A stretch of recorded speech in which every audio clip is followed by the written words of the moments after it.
사랑하고 축복합니다. 인사하지요. 예, 사랑하고 축복합니다. 우리는 영원히 행복한 사람입니다. 예. 믿음대로 되고 말대로 되고 반드시 하나님 나라 임할 줄로 믿습니다. 어떤 일이든 남처럼 하면 그것밖에 안 됩니다. 근데 남과 뭔가 다르게 행하면 그와 다른 그런 결과를 낳게 됩니다. 인생을 성공적으로 산 사람들은 반드시 그 이유가 있습니다.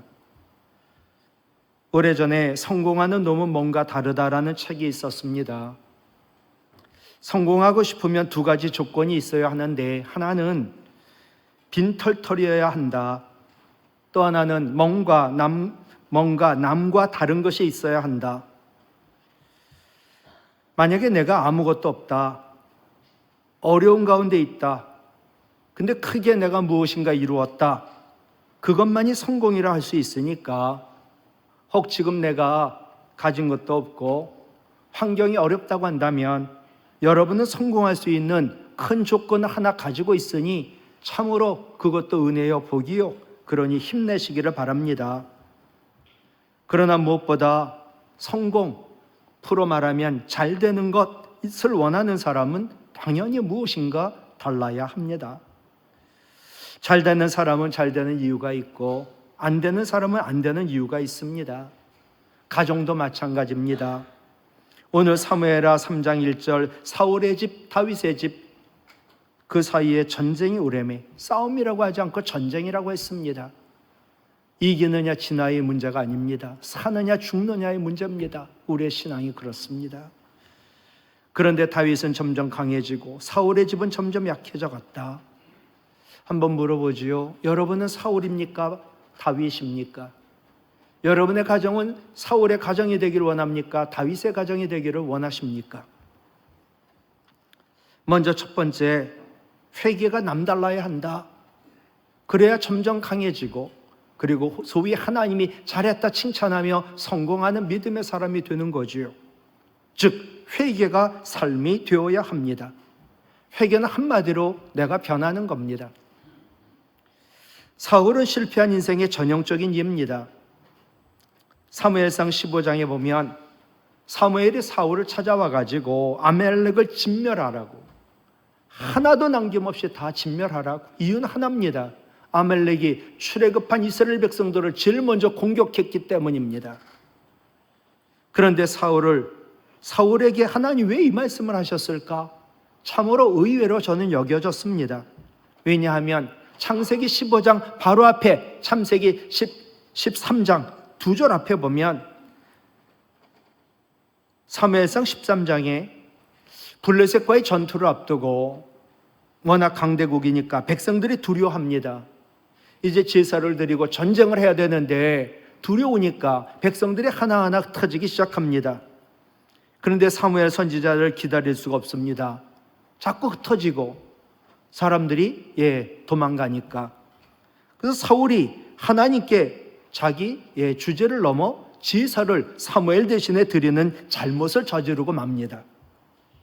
이 일로 인하여 사울 왕조가 지속되지 못할 거라고, 당신의 왕의 대가 이제 단절될 거라고, 하나님 당신을 대신하여 새로운 왕을 세웠다고 선포합니다.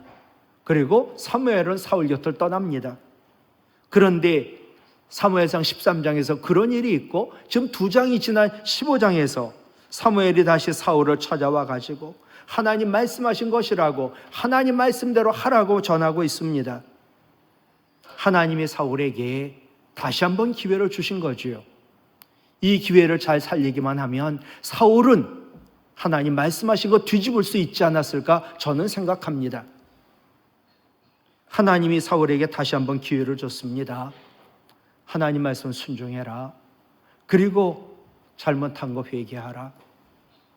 사무엘상 15장 1절에 보면 사무엘이 사울에게 나타나 이르되 여호와 하나님 나를 보내어 당신을 왕에게 기름 부어 그의 백성 이스라엘 위에 왕으로 삼으셨다.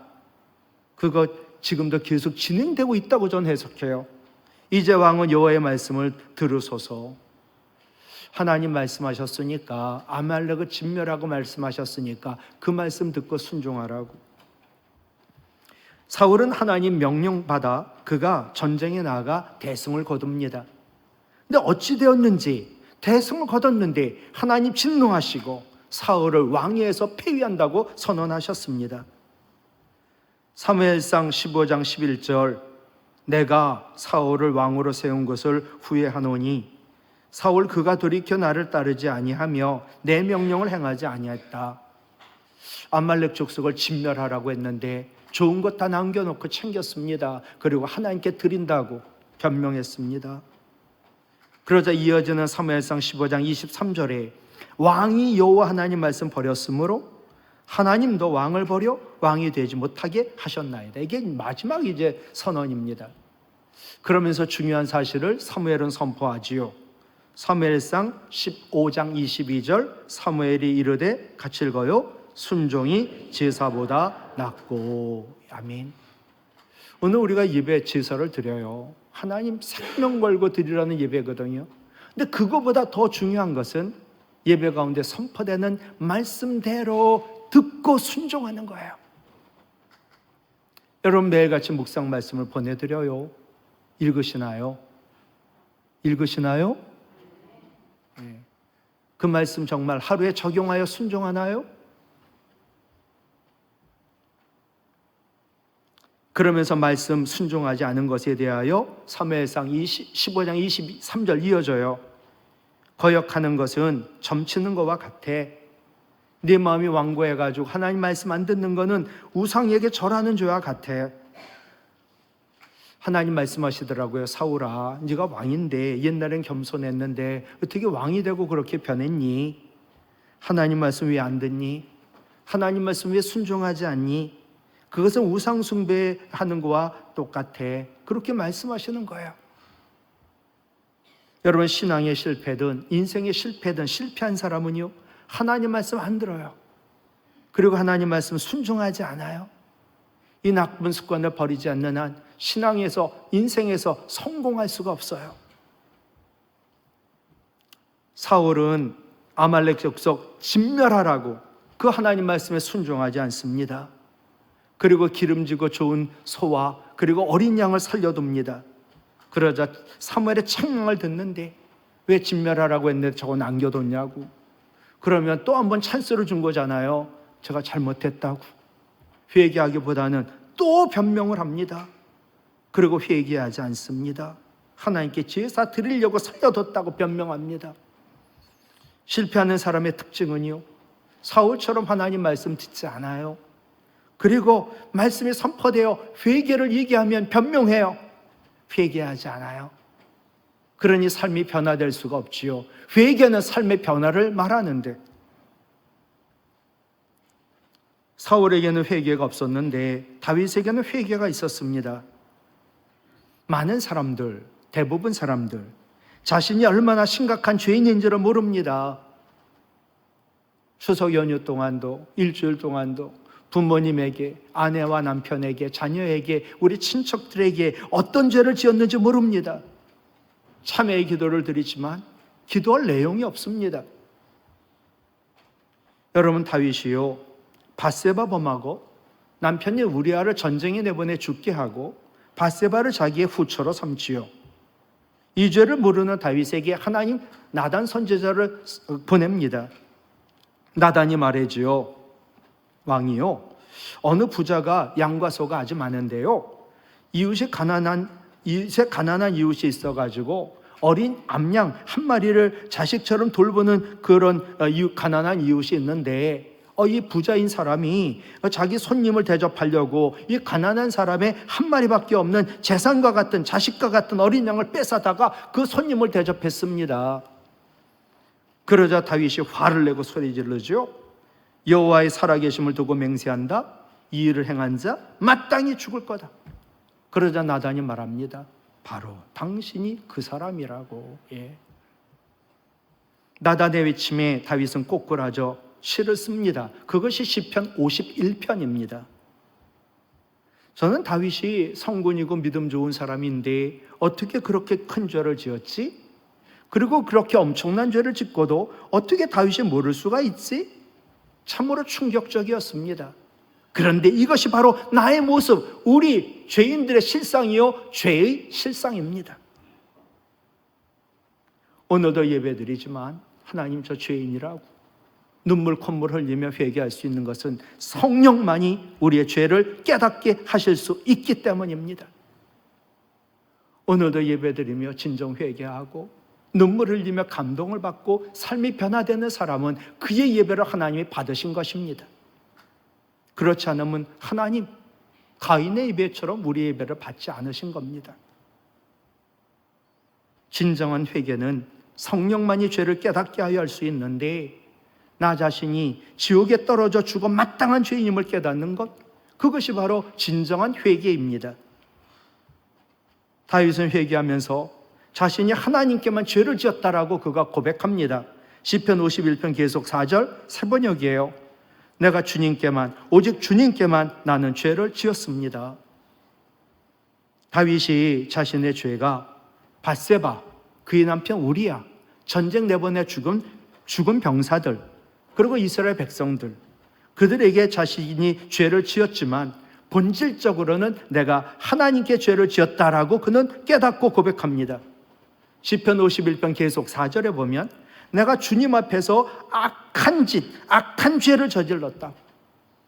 하나님 지금도 이곳에 계시고 나를 다 보고 계시는데, 내가 하나님 보시는데 세상에 부끄럽게 밧세바 범하고, 다 아는 하나님 계신데, 보고 계신데 내가 우리아를 아닌 것처럼 내보내 죽게 만들고, 나는 사람에게 지은 그 이전에 하나님께 죄를 지었다고. 다윗은 하나님이 나와 항상 함께 계심을 그가 믿고 깨달았기 때문입니다. 내가 지은 모든 죄, 하나님 앞에 지은 죄입니다. 그래서 다윗은 자신이 하나님께 반역죄를 지었다라고 고백합니다.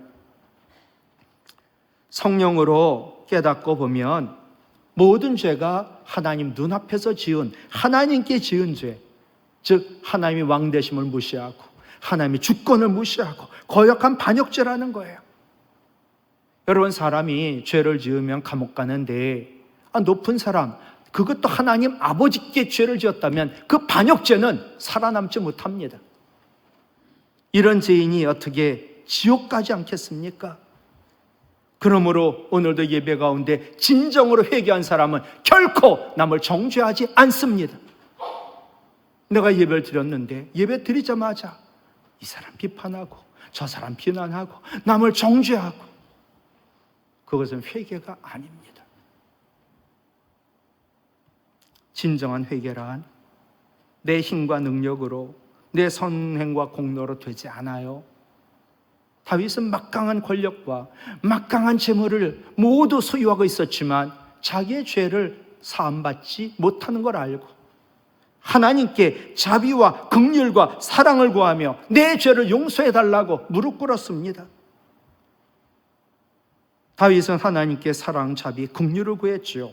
계속 이어지는 시편 51편 1절로 2절, 하나님, 주님의 한결같은 사랑으로 내게 자비를 베풀어 주십시오. 주님의 크신 긍휼을 베풀어서 내 반역죄를 없애주십시오. 내 죄악을 말끔히 씻어주시고 내 죄를 깨끗하게 하여 달라고 하나님께 자비와 긍휼과 사랑을 구했습니다. 우리도 마찬가지예요.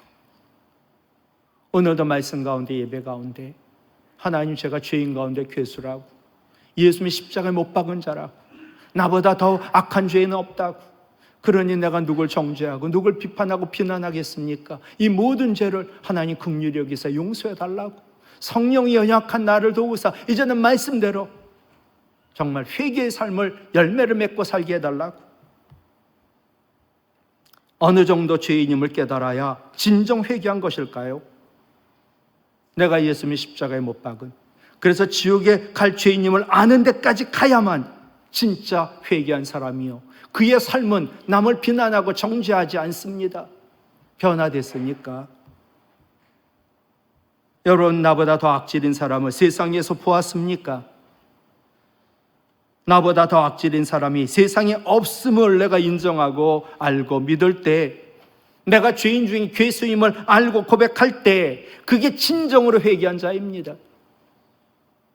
그런 사람은 누가 나를 오늘도 책망하고 비난할 때 말없이 그를 하나님의 긍휼로 사랑하고 용서합니다. 이것이 진정 회개한 자, 삶이 변화된 자, 하나님께서 예배를 받은 자의 모습입니다. 오늘도 예배 가운데 성령 충만하기 바라요. 영과 진리로, 성령과 말씀으로 충만한 예배, 성령 충만하여 하나님 앞에서 내가 죄를 지었음을 깨닫고 진정으로 회개하여 우리의 삶이 변화되어 우리의 삶이 사랑과 용서가 되어 점점 믿음이 강해지고 우리의 가정과 교회가 강해지고, 그래서 하나님 나라가 우리 가운데 임하기를 주님의 이름으로 부탁을 드립니다. 두 번째로, 사랑이 남달라야, 사랑이 우리의 삶이 되어야 됩니다. 이스라엘은 블레셋 때문에, 그리고 그 골리앗 때문에 상처를 받고 있었습니다. 누구든 나와 나를 상대할 자 아무도 없어 협박합니다. 그때 17살 소년 다윗이 당당하게 나아가 싸워가지고 골리앗을 이깁니다. 이제 승전하여 돌아올 때 사무엘상 18장을 말씀드리고 싶어요. 사무엘상 18장 6절로 7절, 다윗이 블레셋 사람 골리앗을 죽이고 돌아올 때에 여인들이 누구를 환영해요? 당연히 왕은 사울이니까 왕 사울을 환영하는데, 아니 사울을 환영하면 사울한테 좋은 말을 해야지. 여인들이 뜨돌며 노래하여 이르되 뭐라고요? 같이요. 사울이 죽인 자 천천, 다윗은 만만. 여러분이 사울이라고 합시다. 어떨까요? 마음에 동요가 있을까요? 없을까요? 예를 들어 내가 우리 교회 최고예요. 우리 기업에서도 내가 최고예요. 학교에서도 내가 최고예요. 우리 가정에서도 내가 최고예요. 나만 잘난 사람 없어요. 그런데 갑자기 한 사람이 나타나더니 모든 시선이 그에게로 옮겨가는 거예요. 사람이 마음이 평안할까요? 그 사람을 그냥 온전히 사랑하고 인정할 수 있을까요? 지금 아시안 게임을 보면서 제가 그래요. 자기 나라에서 다 최고인 사람이에요. 근데 탁구를 치고 농구를 하는데 자기보다 잘하는 사람이 있는 거예요. 그러니까 기가 죽고 겸손해지겠죠. 그래서 이 다윗은, 사울은 천천, 다윗은 만만, 이 소리 듣고 사울이 다윗을 신하로 보지 않습니다. 자신의 경쟁자로 봅니다. 이놈이 이제 차지할 것은 내 왕자리밖에 없다라고 어린 다윗을 시기하기 시작합니다. 사랑이 아닌 게 시기죠. 사람이 시기하면요, 얘기 열등감일 텐데 첫째 일어나는 현상이 불쾌입니다. 뒤에서 사무엘상 18장, 아까 다윗은 천천, 사울은 천천, 다윗은 만만, 이 소리에 사울이 8절 말씀이에요. 사울이 그 말에 불쾌했다. 마음이 상했어요. 상처받은 거죠. 교회 왔는데 나보다 누가 더 잘한다는 거예요. 그냥 그 말밖에 안 했는데 상처가 되는 거예요. 또 하나, 두 번째 현상이 노하는 겁니다. 사울 천천, 다윗 만만, 그 말에 상처받고 심히 노했다. 여러분, 사람이 왜 화내는 줄 알아요? 상처 건드리면 화나는 거예요. 혹시 내가 자꾸만 화내고 큰 소리 낸다면 여러분 상처 있습니다. 세 번째는 상대방을 주목합니다. 이어지는 9절에 사무엘상 18장 9절, 사울이 다윗을 주목합니다. 저놈 잡으려고. 아니 내 시간을 왜 사람을 잡는데 죽이는데 씁니까? 인생의 시간이 너무 짧은데. 가장 무서운 거, 악령이 임하더라고요. 사무엘상 18장 10절, 이틀날 하나님께서 부리시는 악령이 사울에게 힘있게 내렸다. 목사, 장로, 권사 예외 아닙니다. 우리도 마찬가지예요. 여러분, 시기가 뭘까요? 사람들의 마음에는요, 오늘도 그럴 거예요. 인정받고 싶고 사랑받고 싶은 욕구가 다 있어요. 그게 좀 크냐 작으냐, 근데 강렬하다고요. 시기심이 뭐냐? 남이 내가 갖지 못한 걸 소유하거나 내가 이루지 못한 걸 성취했어요. 근데 괜히 배가 아파요. 그때 느끼는 총체적 부정적 감정을 시기라고 얘기해요. 여러분 교회 오셔가지고 시기심 발동하지 않아요? 남이 사랑을 받고 박수를 받을 만한 상황을 잘 인정하려고 하지 않아요. 그게 우리의 죄의 속성이거든요. 이 시기는 참으로 무서운 죄예요. 시기란 죄가요, 내 마음 사로잡잖아요. 수단 방법 가리지 않아요. 내가 주목한 그 사람을 죽일 만큼 악으로 변하는 게 시기예요. 잠언 14장 30절, 평온한 마음은 육신의 생명이나, 같이 읽어요. 시기는 내 뼈를 썩게. 암보다 무서운 거지. 시기가 나를 죽이고요, 상대방 죽이고요, 갑절의 죄를 짓게 만들거든요. 시기가 마음의 상처를 만듭니다. K 아더라고 하는 베스트셀러 작가가 있는데, 이분이 1970년 두 번째 남편과 프리셉트 국제본부를 창설하여 사람을 치유하고 회복하는 사역을 하는데, 이분은 명강사로 라디오도 TV도 인터넷도 늘 이분이 나가가지고 8억에 넘는 사람들에게 치유의 복음을 전하고 있어요. 이분이 영적 치유란 책에서 상처를 해결하지 못하는 이유가 뭘까라는 질문을 던집니다. 그러면서 자신의 이야기를 합니다. 첫 번째 남편이 사랑한다고 결혼했지요. 우리의 사랑은 영원하다고 반지까지 주면서. 근데 늘 사랑을 강요해요.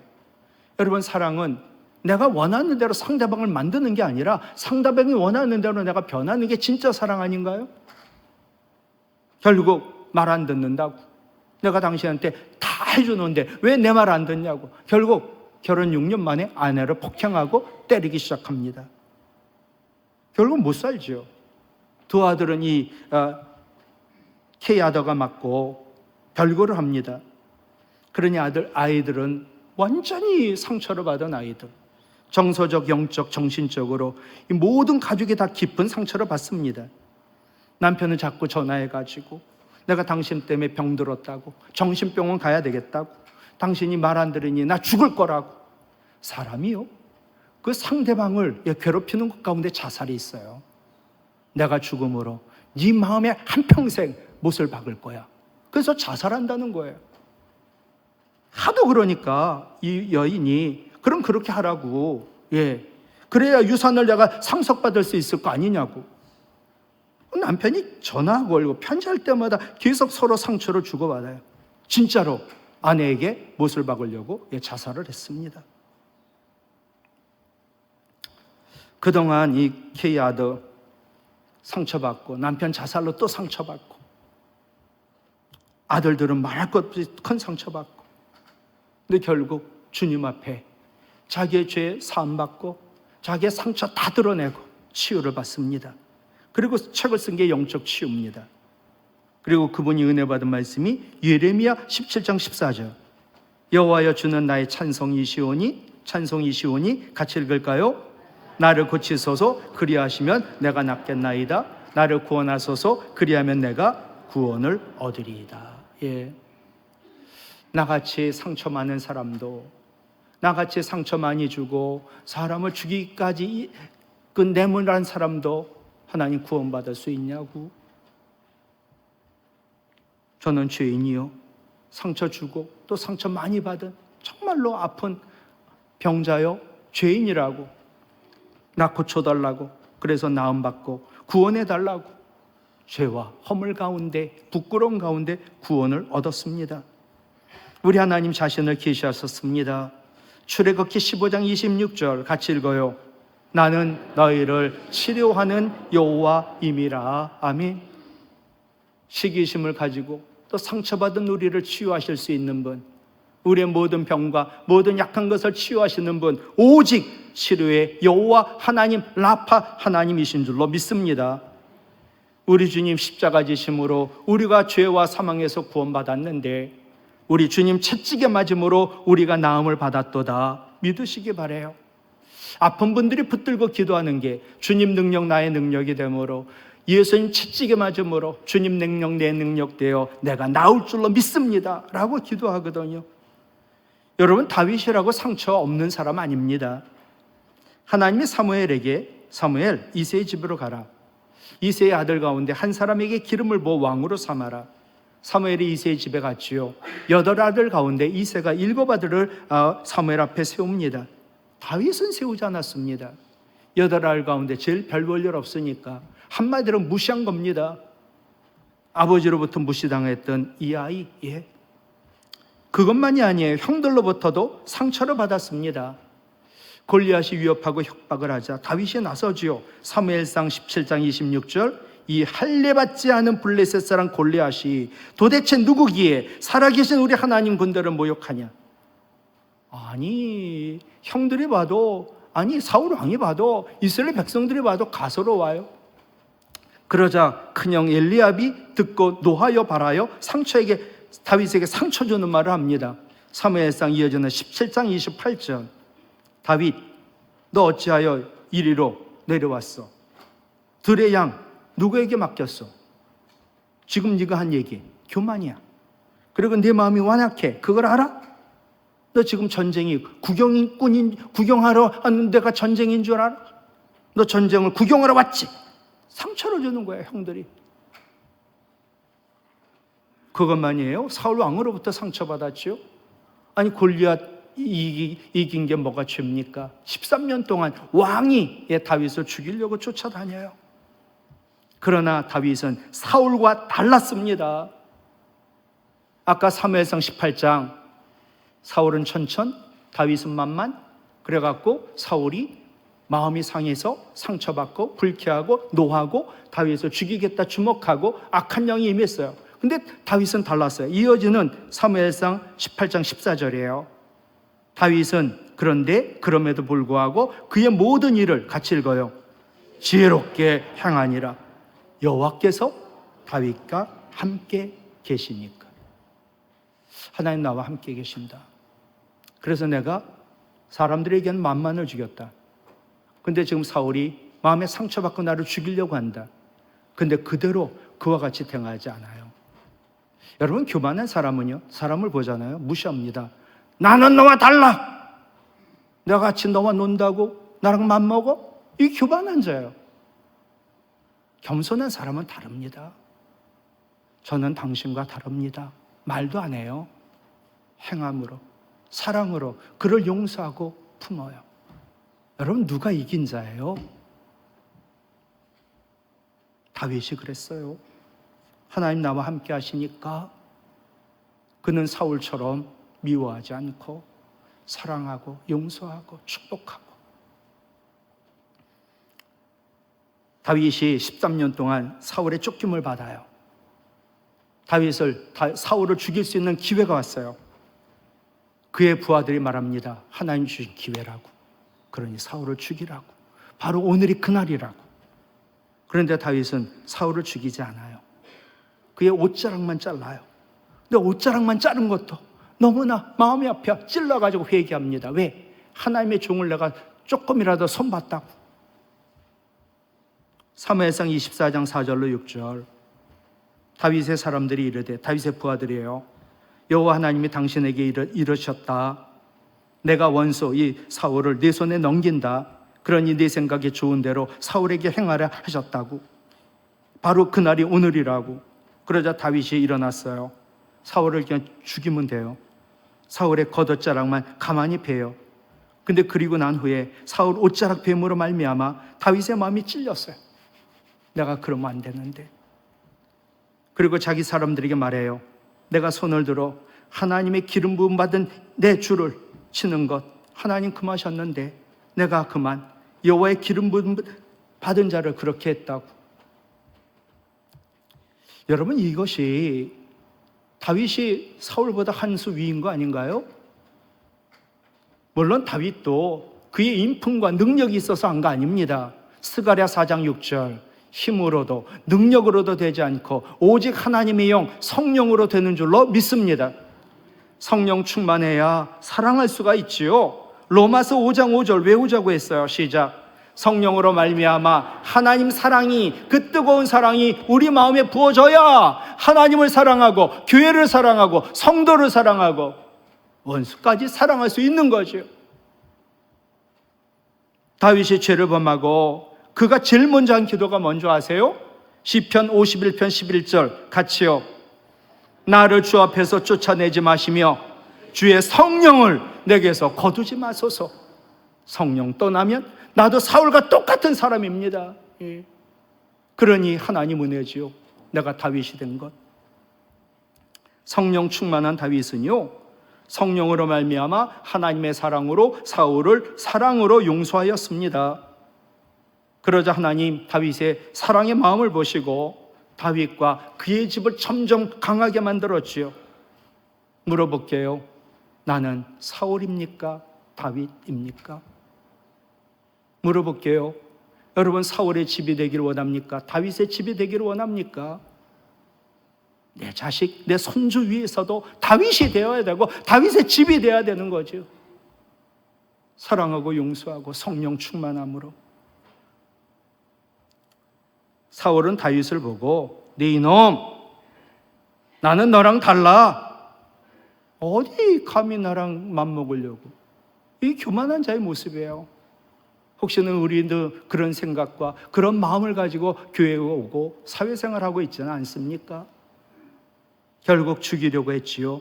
반면에 다윗은 저는 왕, 당신과 달라요. 근데 그걸 말하지 않아요.